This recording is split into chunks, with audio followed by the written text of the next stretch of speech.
Hello, everyone, and welcome back to the Second City podcast. I am one of your co-hosts, Callum Byrne, and as always, joined by Dan. How are you, Dan? I'm good, mate. How's yourself? You keeping well? Very well, very well. Back from Villa Park yesterday. Got the sniffles a little bit, but Yeah, it was a yeah. weird day. The sun was out. It was gorgeous, but it was very, very cold. It's freezing again today. I've had the heater on for about an hour. I'm still absolutely sub-zero, and yeah, just waiting for spring now. To be honest, this has been a long, nasty winter. But especially like us when you work early shifts and stuff, and it's like getting up in the cold and the dark and all that.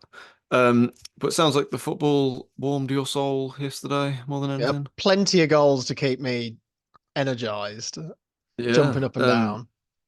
So I saw. Shall we get into it then? We're gonna do something a little bit different, I guess, this week. I guess like we'll do the usual, like what we're wearing, and then talk about the results.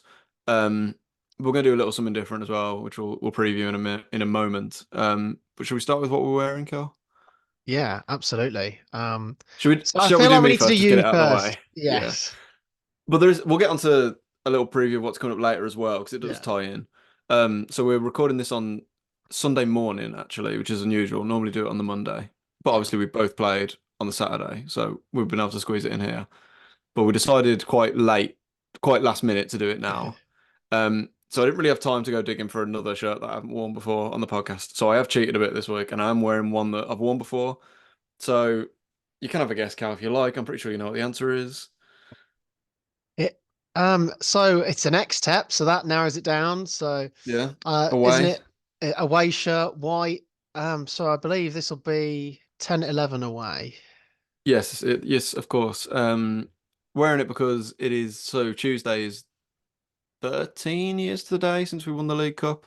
Obviously, behind me, for those who are watching on YouTube, I've got the home shirt from that season, which I talked about last week. So I won't witter on again about the chaos of this season when obviously we won the League Cup and then got relegated. But this, and I'm also wearing this because it is like I know I've worn it before. I thought it'd be nice to get it back on again. This is the exact shirt I wore to Wembley as a teenager, in my early teens. It is really small. I don't really see myself wearing it like again in the future. It's kind of ridiculous. It must have been really baggy on me as a child. Mm. Um, but yeah, so the reason we're doing this is Callum is also wearing a sort of League Cup themed shirt. Obviously today is the League Cup final or the EFL Cup, whatever it's called now. We're gonna do a little talk on that later about like its place in the game and like what we think of it and can it be saved? Is it time to bin it off? Um, but we thought it'd be good to talk about it from our perspective because a lot of what you hear about is how it's going to be its days are numbered. It's going to be canned off soon. But I think we both support clubs that have real fond memories of that competition, and so we kind of want to make a different case for it to what kind of the mainstream narrative, I guess. But yes, this is 2010-11 away. I promise I will be back with a shirt I haven't worn before next week. Um, but what about you, Cal? So you've got Yeah, this is a nice original as well. was your Reebok. dad's you were saying? Yeah, it was my dad's old, or it might have even been my mum's. I can't remember now actually. But very nice baggy Reebok AST computers. We got this more talk That about is weird. badges, but look at this shield badge in a shield. Yeah, It's that's very very, weird. very, Man very United had bizarre. a Man United had something like that not that long ago. It was Like like where it's just last year, wasn't well, it? Yeah. no, I'm thinking of like sort of like 2007 or 8 when they just had like a the shape of a shield around their badge. It just looked really weird, like a bit like that. Um, But let's not be around the bush. I know what year it is because we were Yeah. talking about the League Cup thing. It's Yeah. 1996, so it's the last year you won the League Cup. Yeah, 95, 96. I think we had it as the home shirt over 2 seasons. So I think it would have been the year before. Or no, it would have gone from 95 to 97. So it covered those 2 seasons. There's something we could talk about another day, is that probably we should be doing shirts over 2 years. I know Brentford Yeah, do it now. But the amount of shirts that come out are just kind of ridiculous. A yeah. few little nice little facts about this season, of course. We did win the League Cup. Yeah, it's mad to think this was the last major trophy that we won. I've seen us lose, is it three finals? Two of them in the League Cup. But we finished fourth in the Premier League this year, got to the semi-finals of the FA Cup, won the League Cup, as I've already said. Dwight Yorke scored 17 Premier League goals. Um, I mean, what a season under Brian Little. And there's so many echoes maybe from to where we are now to this season. Not really the FA Cup and our League Cup runs, but in terms of maybe making it into the top four and competing for another major trophy. So there's some parallels there, I think, to be drawn. But what a shirt! Absolutely love this shirt, and there's a reason you can buy it as a retro remake these days. But it's really nice to have an original. Um, Of course. but yeah, it's the feeling of the material. I think we mentioned it with that one in the background there for Yeah. you. The The feeling of the 2002, yeah. shirts, it's not as comfortable as maybe like the modern shirts, the material wise, but Mm, no, of it's course. it's just a cool shirt, really. Who did you beat in the final in the League Cup? And we Out of beat interest. Leeds, I believe. Ah, very good. So Fair enough. Shall we get into the games then? The games that happened yesterday. Both 3 o'clock kickoffs again for the second week running, which is quite rare mhm. on a Saturday. Should we start with? Who do you want to start with? I feel like you got a bit more to talk about on your end. Should we start with me then? Get out of the way. Yeah, I was going to say, should we get Yeah. get the Blues one out of the way? Sure. So I'll just be absolutely honest. So we played Ipswich yesterday. I'm probably not going to bother with the whole like we do like our man of the match, give it a grade, and all that. I probably won't do that. Reason being, I didn't see the game. I didn't go. Obviously, Ipswich is a long, long way. And I was working until 3 o'clock, so I ended up missing like most of the first half on WM anyway. And you've And already then I think trekked to East Anglia this year as well. that's true. I went to Norwich in September, and I think I may have nodded off. I had a 4:30 alarm yesterday morning, and I think I may have nodded off during the second half. But I heard all the I definitely heard all the goals. So I'm not going to pretend I have like a real in-depth knowledge of what happened in the game. I've tried to catch up though. Um, all I'll say is obviously it's Mark Venus's first game taking over for Tony Mowbray. He said that Tony Mowbray hadn't been in touch yesterday as he was recovering from surgery, was what he said. So obviously we hope that's all gone well, and hope Tony Mowbray's recovery continues on the right trajectory, I should say. It was really nice though in the 10th minute. Both sets, obviously Mowbray and Venus both used to play for Ipswich. They did in the 10th minute like a round of applause in the stadium. Both sets of fans, really nice gesture. Um, I think Mowbray, did he manage Ipswich? He definitely played for him anyway. Um, so that was really nice. But we lost 3-1 unfortunately. But I'm kind of not taking it too much to heart. Ipswich, oh, I've watched the goals back and I've tried to, read the reports and get a good sense of what happened in the game.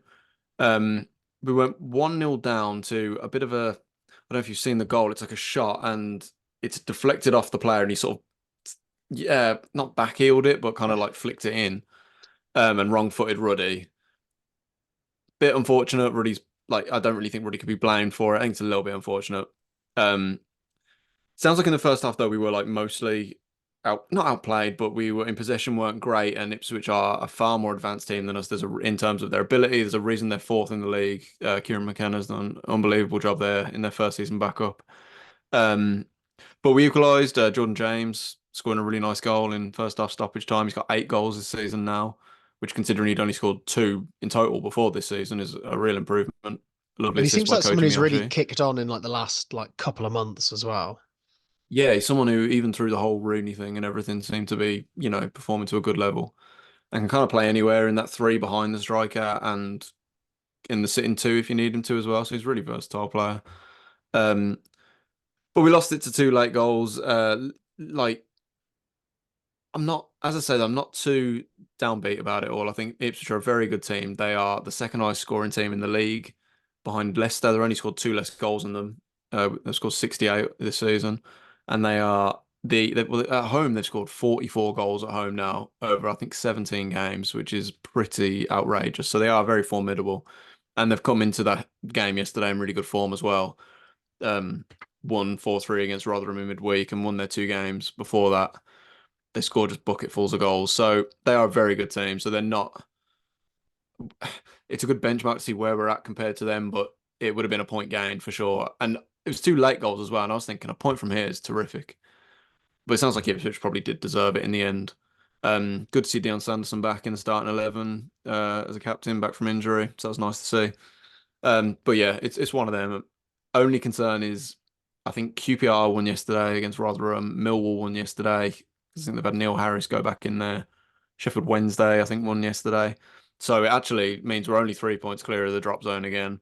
So that obviously is not ideal at all. But we got a game in hand, and the way we're playing, the improvement we've seen in recent weeks. I know the whole Mowbray thing, there's potential that that could disrupt it, but I'm still pretty confident. I'm not too nervous. And yeah, I'm confident we can get a chain of results together to pull us away from the drop zone. But as I said last week, talking about the 10-11 season, learned from that season, like don't get complacent until it's done. Because we were assured of safety that season and still managed to go down somehow. So yeah, 3-1 to Ipswich, but not too downbeat about it. And no grade or anything this week. I mean, I didn't like as I say, I didn't Yeah. I give it like I mean, we lost 3-1, so it's not great. I don't know, a D, I guess. Because I mean, I Yeah. can't feel I can't give it any higher, but I'm not going to give it an Yeah. F or a U or anything. I'll give it a D. I'll give Jordan James the man of the match as well, Yeah. just for scoring again. That's very good to see. And all right, go on then. My three-word review would Yeah. be not too downbeat. There we go. There we Cool. go. How about you then? You went to Villa yesterday though, didn't you? Yes, yeah. I think so the entire I did 10 games last year and didn't see a defeat. And I've now done my first game of 2024. The last time I went to a game where Villa lost would have been on Boxing Day 2022 when we lost 3-1 to Liverpool. So I'm on a very, very good run at the moment of going to games that we're winning, which I feel like I deserve because I did do a whole calendar year where I didn't see us win a match. Oh, So I've done a few of them. I've done a few of yeah, them consecutively as well. I think, yeah. yeah. So um, yeah, really, really weird game yesterday where we raced into a 3-goal lead and Forest were absolutely abysmal. And then we let in a really sloppy goal right on the whistle for half time. But like we went into half time thinking, oh, well, whatever, it is what it is. And it kind of felt like watching the Brighton game where I thought we were gonna just steamroller them and maybe even hit them for six, really, with the ease that we were just scoring goals and playing through them.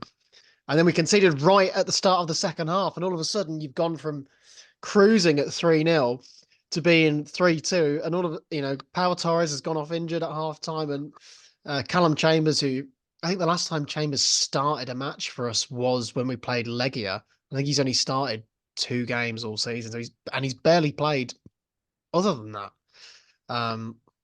But he came on and he did really well given the circumstances of that he's not played and he's probably our sixth choice centre back. Um, but yeah, 3-2 was a bit nervous, but we got through that and then we got the fourth goal and we were kind of home and hosed at that point. And Leon Bailey, Dan, yesterday he was like a man possessed. Like he's had a really good season anyway, and the numbers sort of speak for themselves in that regard.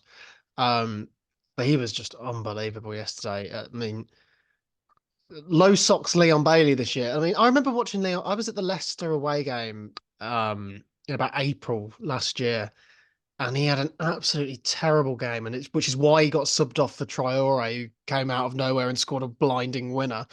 Um, and I remember thinking that night, I just don't think it's going to work with Leon Bailey, and he was just really struggling. And I always felt with him that he maybe thought he was a bit better than what he was, and that if he did the simple things right, Hmm. it would actually make him a better player. And maybe that is what he's done. He's started doing the simple things right, and then but everything just seems to be clicking for him now. He's the way he runs past players, the way he beats players, the confidence he's got to take people on. Um, it's just incredible. The turnaround, and it's not even been a calendar year in that turnaround. We're talking like a matter of months. But he was really, really impressive yesterday. John McGinn again in that holding midfield role with Douglas Luiz was really, really impressive. Tielemans, Watkins, they were all great. But my man of the match should be Leon Bailey. I'm not going to give it to Douglas Luiz, even though he did score 2 very nice goals. But I felt that in the second half, he didn't quite have a very good game. I thought he was very good in the first half, but I felt that he was a bit sloppy in that second half, and he gave the ball away a few times, and um, so I can't really give it to him. Um, and I think and it's a shame. I'm only going to grade it a B, and the performance was probably better than a B, but the way that we just almost felt like we were going to throw it away at one point, and we were 3-2, and we were soaking up a bit of pressure. Um, I was worried, I'll be honest. But my 3-word review, that's going to be a tricky one. Maybe we'll go with thank you, Fulham, because they did us a favour yesterday by I, beating Man United. Side note, have you seen their winning goal in that game? Yeah. Like outrageous. Like I did not think Alex Iwobi would produce Alex a moment Iwobi that and made me Adama like, Traore whoa. combining for a Yeah, goal. like it was what like sorry, we get sidetracked, but Yeah. what like that I know it annoyingly has like helped you out, but what a goal. The way the ball like the shot was so the speed he hit it at it, the way it went in and just came straight back out again. If I didn't Yeah. know Fulham scored in the last minute, I would have been a bit like, let go in? Like what did that bounce Yeah. off the post behind the goal? But yeah, no, they've done you a huge favour there. A huge Yeah. favour. It's looking very healthy now for top four for you guys, unfortunately. Yeah, and I was going to say the complete opposite thing of what you said earlier, but obviously because of the cup final, Spurs haven't played today. So they're now 5 points behind us. And I'm a big believer in rather having the points than the games in Yeah, hand. The pressure is on them to when they play Chelsea, they've got to win that game. sure. As you know, I'd much rather have the points on the board. So, them and Man United, if they can, have got to come and catch us. So yeah, it's really optimistic at the moment and feeling very, very good. And this team is more than capable of putting a run together, and the next 4 or 5 games are huge, and that season defining. Especially if we can, we'll talk about it a bit later, but obviously we've got Luton next week, so if we can win that, it'll be very, very tough away at Luton. We're all of a sudden going into the European game and the Spurs game, which would be one of the biggest weeks of our generation, really. And we've had for lots of different reasons, we've had huge weeks in terms of matches, whether that be playoffs or staying up on the final day. But this will be a really, really big one, I think. So yeah, bring it on, really. I might as well go straight into the housekeeping then, which is Yeah. the only thing we've got to say is that we got Ajax in the round of 16 of the Europa Conference League. I'm so buzzing for that. That is an amazing tie. Uh, and it's going to be, do you know, is a home leg first or away or? Yes, so we're away first. I think it's on the 7th of March, and then we've got the home leg on the following Thursday, which is the 14th. Um, so Is that not yeah, like a hard draw in terms of caliber of team though? yes, it is. Yeah, I mean the playoff round that we didn't play kind of went perfectly, really. The likes of Eintracht Frankfurt, Real Betis, both got knocked out. There was another big name team that got knocked out. It's just slipped my mind. Um, Ajax theoretically are on paper one of the best teams in there, along with us, and Fiorentina and Fenerbahce. But I'd much rather play Ajax in the Oh round of yeah, for si- the in the round event of si- of it. yeah, like we could have had no disrespect to them at all, because we could play them in another point is like Hackney or Mulder. Like it's not an exciting draw, That like really. romanticism isn't there, is it? You know, it's like Yeah, and yeah. like we played Ajax in the UEFA Cup in, I think it was 0809 under Martin O'Neill. I think it was my first ever European game, must have been, or one of my first European games, where we won 2-1. Martin Larsson and Gareth Barry scored. I always remember the Martin Larsson goal. So there's a for some our generation where like we were old enough to be at when we were last really in Europe. It's like it's come full circle a little bit, and yeah, I mean, Ajax aren't really what they were a couple of years ago, and they got knocked out the Europa League. They're in Brighton's group, let's not forget. So yeah, it's a great time to play them theoretically. Obviously, Jordan Henderson's returning to the Yeah, of United course, Kingdom, yeah. so that's gonna be an interesting one. I don't think I'm going to get a ticket to the away. Like I'd be Ah, amazed. But what I would give to go to that, because I think that'd just be incredible. Have you? Neither of us have ever been to. the Johan Cruyff Arena, or have you? Or have you been? You might have No, been no, actually. no, no. I've been to Amsterdam, but no, I've never been to that stadium. No, So so no, that's one we need to tick off the bucket list at some point, I think. for We've been talking sure, about for doing the sure. San Siro for years, Dan, as well. We need to get on that. I think if COVID hadn't happened in 2020, I think it would have happened. But yeah, Yeah, no, we'll have to get on that someday. that's the housekeeping done. Shall we talk about the League Cup? Obviously, it's League Cup final day this afternoon. Yeah, obviously, yeah, absolutely. We kind of briefly mentioned this on a podcast like I say ages ago, a few Mm. months ago, where we said we would talk about it eventually. So we have like some opinions on. And what is in 2024? What is the League Cup, the EFL Cup, the Carabao Cup, the Carling Cup, whatever it is, whatever you call it?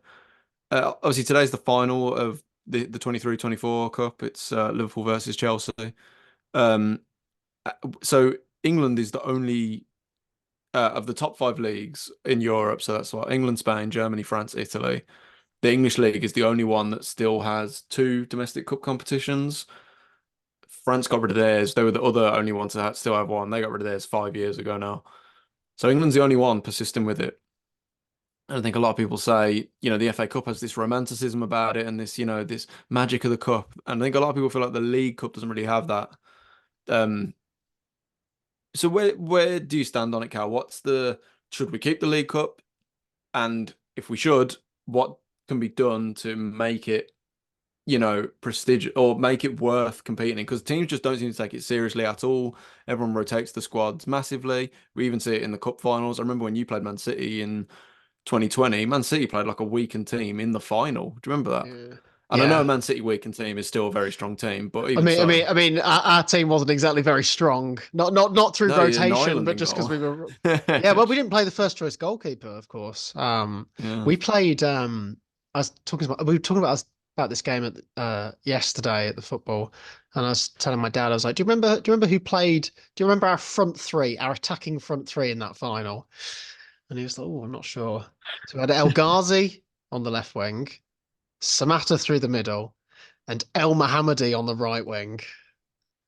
Played a And Samatta 4-3-3. scored though. Samatta scored, didn't he? I Samatta remember scored, yeah, one of his two goals for us. his And massive blockhead. Like, gone in. that was his highlight in a Villa shirt. It was all downhill from the League Cup, really. Mm. Um, but I'm a huge fan of the League Cup. Some of my favourite memories of being a season ticket holder 15 years ago are from the League Cup. That run to the 2010 Cup final. Even though the cup final, we were robbed in the final and it didn't go the way that we wanted it to. But that semi-final against Blackburn will stay with me forever. That 6-4 where it was just a really bananas game and there was the pitch invasion at the end. And even the year that we stayed up in 1920, we were terrible that year and we were probably one of the worst three teams in the league. And we just somehow managed to cobble together a run to the final. We played Leicester, um, who were very unfortunate not to finish in the top four that year, and we somehow beat them over two legs when they pummeled us 4-0 like a couple of weeks later. Um, I love the League Cup. I think we still have a place for it, especially in the first half of the year where most of the games are played. The start of the Premier League season happens or the Championship season, but especially in the Premier League season, especially if you're one of the clubs that is not in a European competition, you've got nothing else to worry about until the FA Cup starts and the first weekend of January. Um, I think if we got rid of the League Cup, all of a sudden, we might end up with an extra international break, and everyone will be moaning that there's an international break. Um, we always talk about trophies, and that's what you want to win in football. We've spoken about it before. Do you want top four or do you want the Conference League? No one remembers who finished fourth. Where did West Ham finish in the league last year? Nobody knows. But you Exactly. remember that they won the cup. For sure.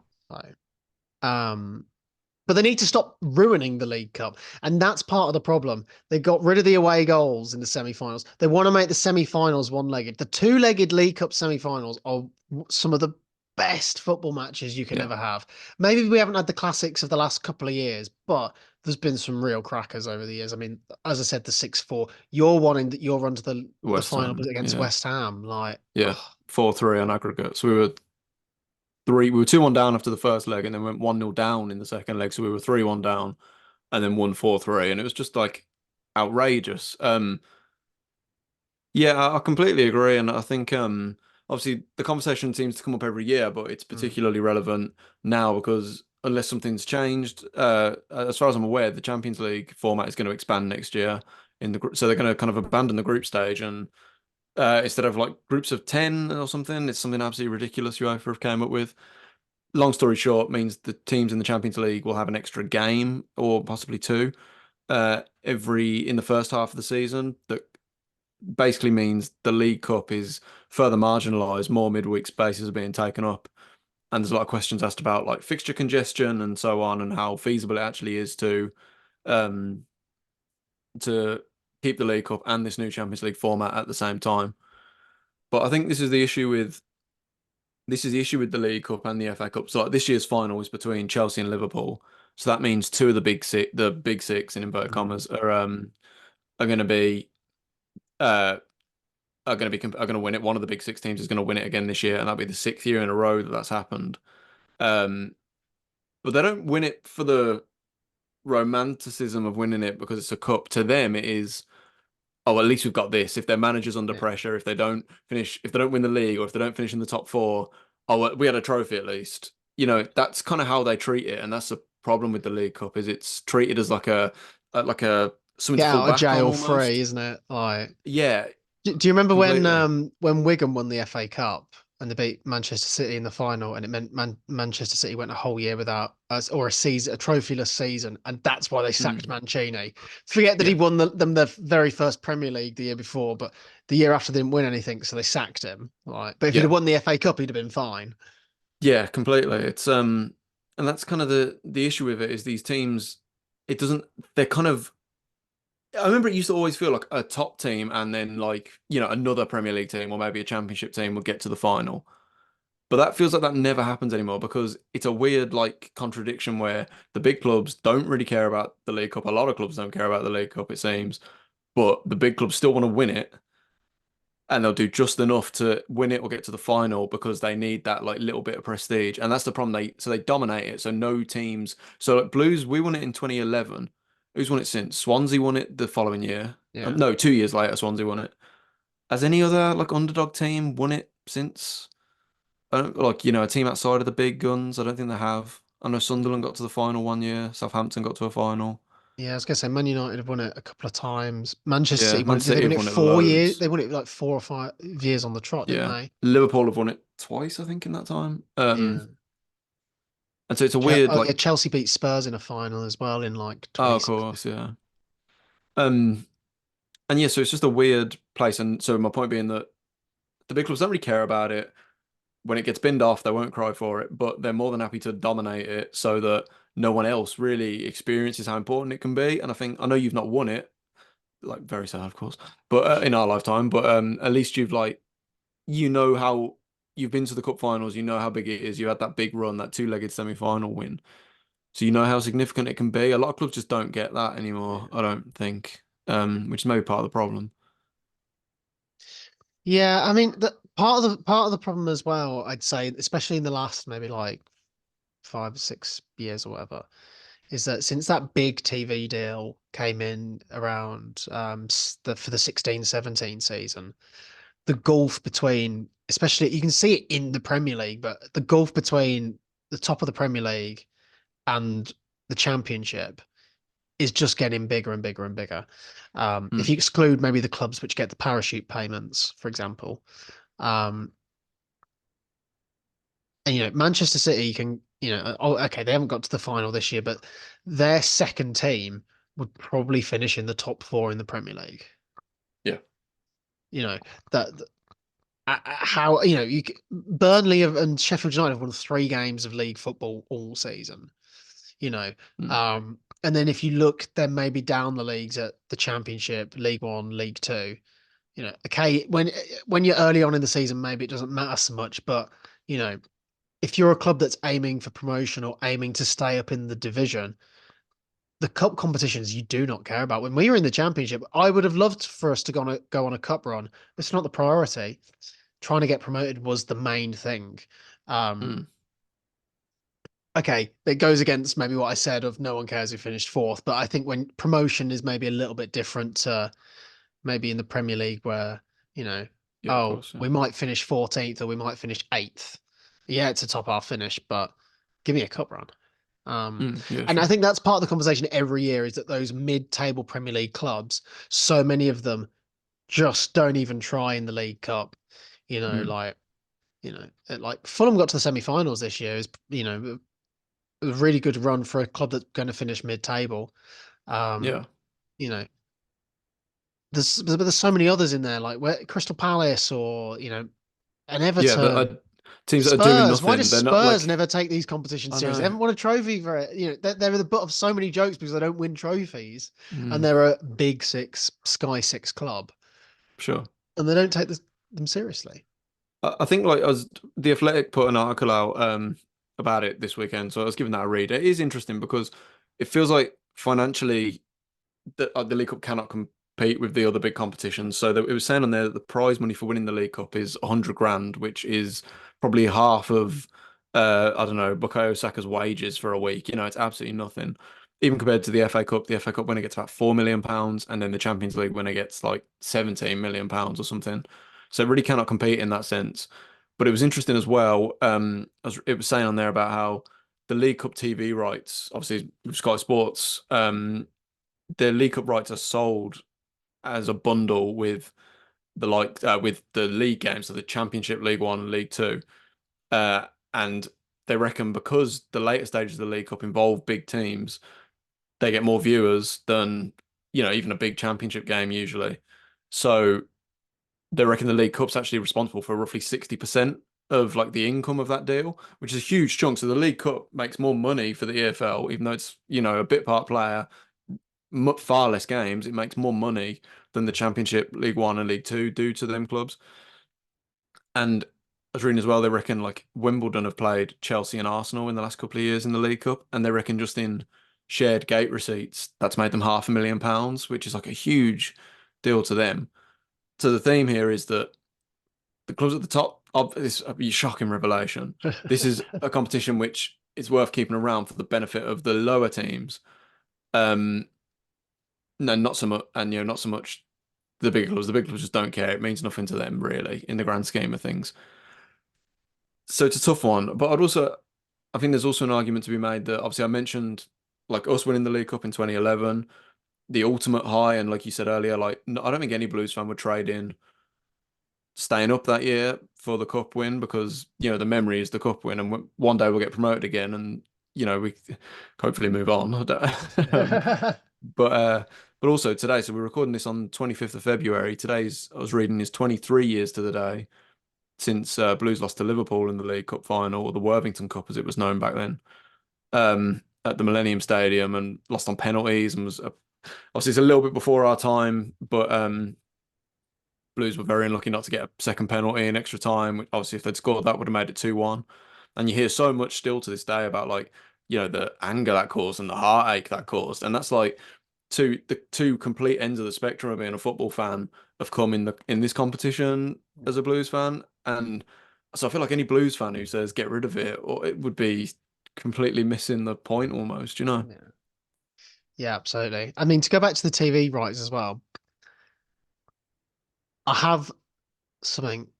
Maybe why people prefer the FA Cup over the League Cup, and maybe it's because the League Cup is behind a paywall. It's on subscription TV. If you don't have Sky Sports, you cannot watch the League Cup. The FA Cup, I know it's going to change a little bit next year, and we'll be interested to see how the perception of it changes when TNT gets some games Sure. next year.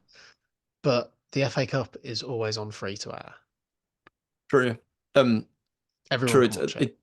It did say something on the article. It didn't go into more specifics about it, but it said so a new deal is kicking in with the League Cup next year, which is worth 50% more than the previous deal. Wouldn't look into that too much because TV rights deals are just they're just like constantly, ballooning. But it was saying in some capacity every game will be available to watch, but it didn't specify how. I assume Sky Sports will still dominate it. It might be a red button thing, Or but an you'd still need iFollow, like possibly. yeah, it's not going to be like the last few years of the FA Cup have been split between the BBC and ITV. So no, it's a very valid point. Um, but what do you think?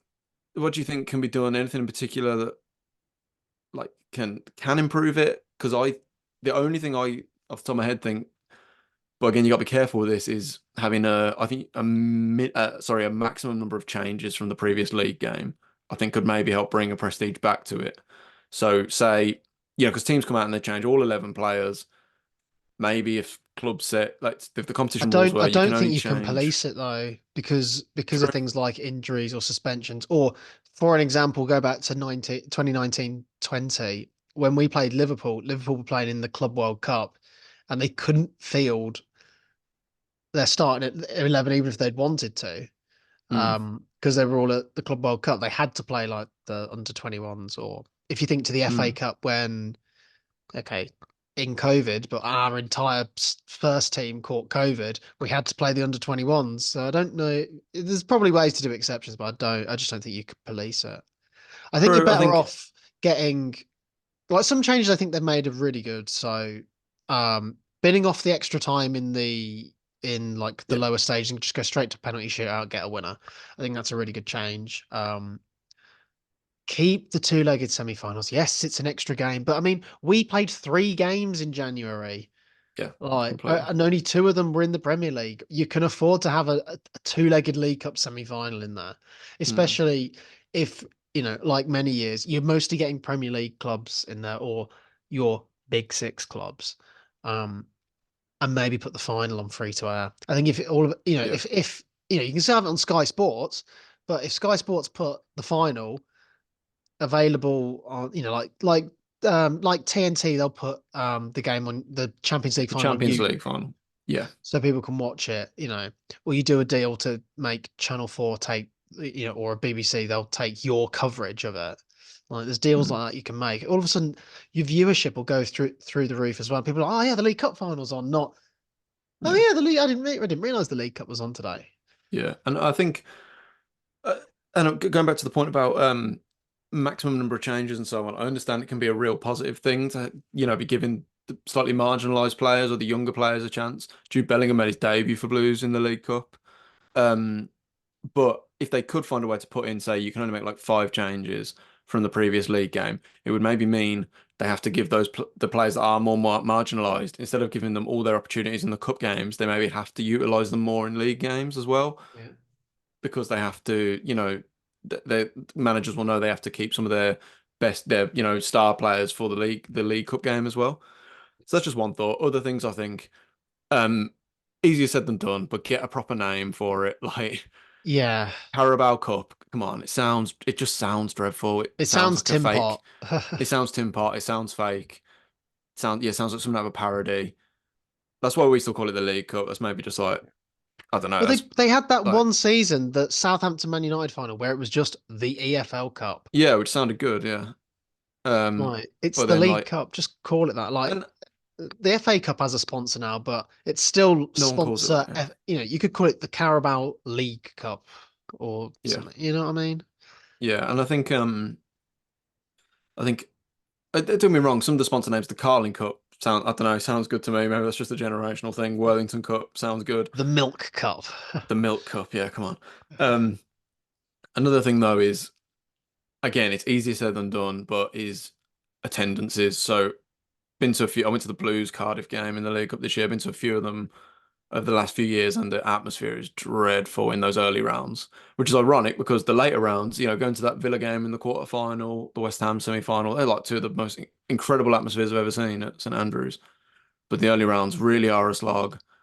The atmosphere is just weird. People aren't That sat in their comes down to normal the like clubs seats, but pricing it wrong. Like if you take our game sure, against Everton this year, we charge like 38 quid to go to the yes, second or third round of the League Cup against Everton, who we played 3 or 4 weeks before.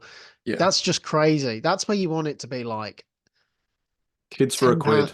yeah, or like 15 quid for an adult and 10 for kids or whatever, and pack the stadium because a lot of people's, first games are in the cup competitions because it's cheap and you go, oh, come on. We've not been before, or you've never been to a game. Let's go to the Mm. FA Cup. The atmospheres don't tend to be as hostile unless it's a derby. Yeah, of course. And like maybe I think include again, always easier said than done, but if there's ways they can implement any of this, like include season ticket holders tickets as a part of it, email out a voucher, say if Blues get a home draw.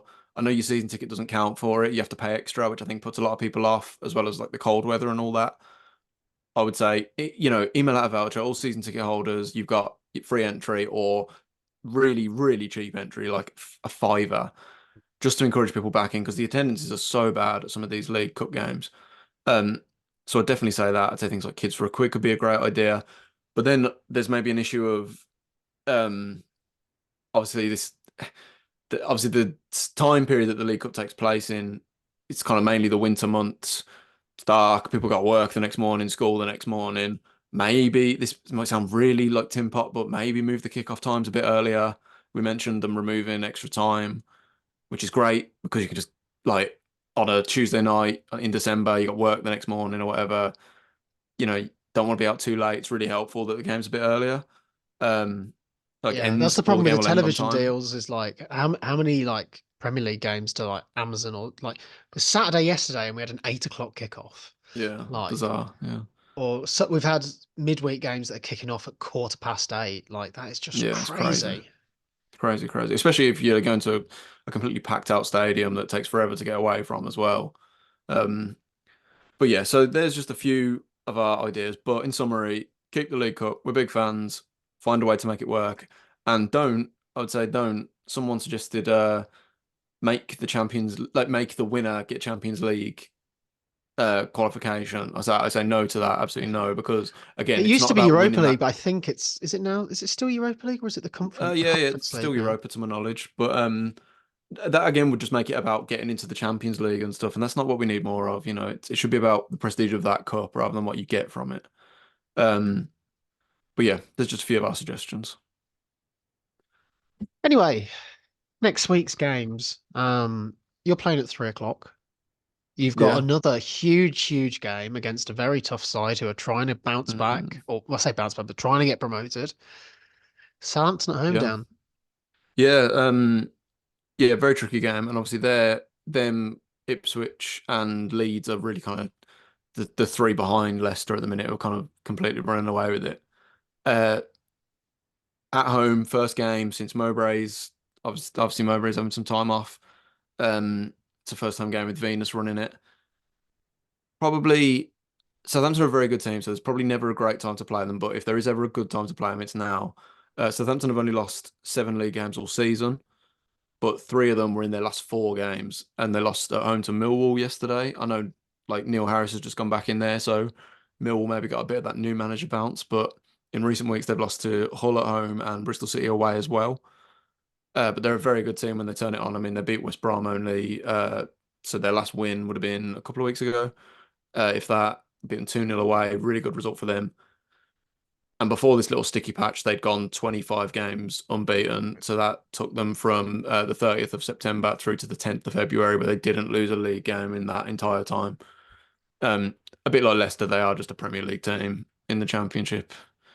Uh, Obviously, Shay Adams will be coming back to St Andrews for the first time, so that'll be really interesting. I hope he gets a good reception. I'll certainly give him a good reception. Um, so really tough game, but probably possibly a good time to play them, and I hope hopefully the whole sort of Mowbray thing can just inspire the crowd on, inspire the players on to really give a good result. But if we can get a draw, I know it's looking a little tight down there at the minute, but a draw against Southampton would be absolutely a point gain. They're a very, very good team, and they battered us in the reverse fixture. I know that was like early Rooney era, but um, yeah, a draw would be really good. I'm gonna say like two. I'm gonna say 2-2. We're scoring a couple more goals now, but Southampton score a lot themselves. I'm gonna say 2-2. Adams will probably score, but yeah, 2-2. And on the flip side of the city, we've got Luton away. Have you ever been to Luton, Dan? No, I know you have, I bizarrely. have. Well, but not for a game. Well, sort of. I, when I used to play Sunday League football, we played a pre-season tournament on at Kenilworth Road. So we played on the pitch. Like they had four little pitches across Mm. the whole thing. So yeah, we played. When did I play that? I can't remember the year, but do you remember Liverpool played Luton in like the FA Cup or something, and Xabi Alonso scored from the halfway line. Yeah. Was it like 2006 or something? Like Yeah, a I would have long said time ago. 2006. Yeah. Definitely Carlsberg era Liverpool. Yeah. Um, and yeah, about 3 weeks later, we were playing on the pitch there, so that was kind of cool. Yeah, I think it's gonna be a really tough game. Luton obviously are down there, fighting for survival. They're a decent team. They're not They too bad are, at yeah. all. Um, and at home, everyone has struggled going there for the most part. Even if obviously they haven't won loads of games there, but Arsenal needed a last minute winner. Liverpool needed a last minute equaliser. Manchester City scrambled up their way to a 3-1 win. Man United somehow won there as well. So it's going to be really, really difficult. We don't know how bad Pau Torres' injury is going to be. He'll probably be rested, I think, because the next 3 games, which is the 2 games against Ajax and the game against Spurs, we really will need him. So I don't think we'll risk him. 5:30 on telly. I'll think we'll win 2-1, What was the but score in the? Can you remember what the score was in the reverse game? 3-1. But the last time we played at Kenilworth Road was in the League Cup. We played in the first round. I think I mentioned this a couple of weeks ago. I But think I we went remember we this. went Yeah. full strength. They were League One or League Two, and Yeah. we went a goal up and lost 3-1. And Joe Yeah. I Zakore think I scored an remember. own goal because he wanted to leave the club. He just booted it into his own net. I do Um, remember this. I think that was his last ever appearance for us. So, yeah. Any sort of win with no injuries, I will be a very happy man. I think if we score an early goal, we'll be fine. Um, but yeah, we'll see. And if Callum Chambers plays, he's got my backing. I hope he did well. He did well yesterday, and so if he has to start, I think he'd be okay. And I think Luca Dean will come in for Alex Moreno as well. He was very, very good at he definitely settled and kind of led the defense. Obviously, when we've got a back four of Cash, Longley, Chambers, and it was Moreno, there's no real leaders in that back four at all. That's a back four that had never played together. Um, so Luca Dean coming in definitely, I think, helped a bit of experience, a bit of leadership, and I think that'll be the way to go. But yeah, we'll see. Excited but a bit nervous. We're really heading into the final part of the season now, and um, it's an exciting time, but it's also nervy because obviously we're doing really well at the moment, and I don't want it to all fall apart. I did see a great stat today, though, Dan. Our win yesterday means we can no longer finish bottom of the league now. Wow. Yeah, were you? The Zoom call didn't like that, but yeah, we can't finish last anymore. So we can still finish 19th for now. Very impressive. But yeah. Never say never. Yeah. We've seen it happen. Cool. That pretty much wraps us up for this week, I believe, Mm. Cal. Nice. Yes. If you are new to the Second City podcast, or even maybe if you're someone that returns every week but hasn't actually hit the big red subscribe button, or I guess on Spotify the big green subscribe button, hit the subscribe button, give us a thumbs up or a 5-star review. I had a note to say at the start that I think I didn't say, which I is did think this, yeah. was the timestamps. If you want to jump around the podcast, it's the thing. This will be for next week. So if you're still listening, and next week and you want to jump around the podcast, there are timestamps on YouTube and definitely on Apple Podcasts as well. Not sure about Spotify, where you can time code and jump around to the bits that you definitely want to hear. Yeah, and follow our socials. Yeah, man, you can find us everywhere with the handle Second City Pod. That's 2ND City Pod on Twitter, YouTube, TikTok, and all that. So yeah, struggled there, struggled to remember them then. Yeah. And go listen to our Second City Story episodes as well. We've done 4 of them already. We say every week. Yeah. Potter, Heskey, McLeish, and Bruce. Yeah. Yeah. Check 'em out. Next week, Nice. Dan. And yeah, until next week, mate. Same time next week, and take it easy. Shit on the Villa. Keep right on. Up the Villa. See you next time.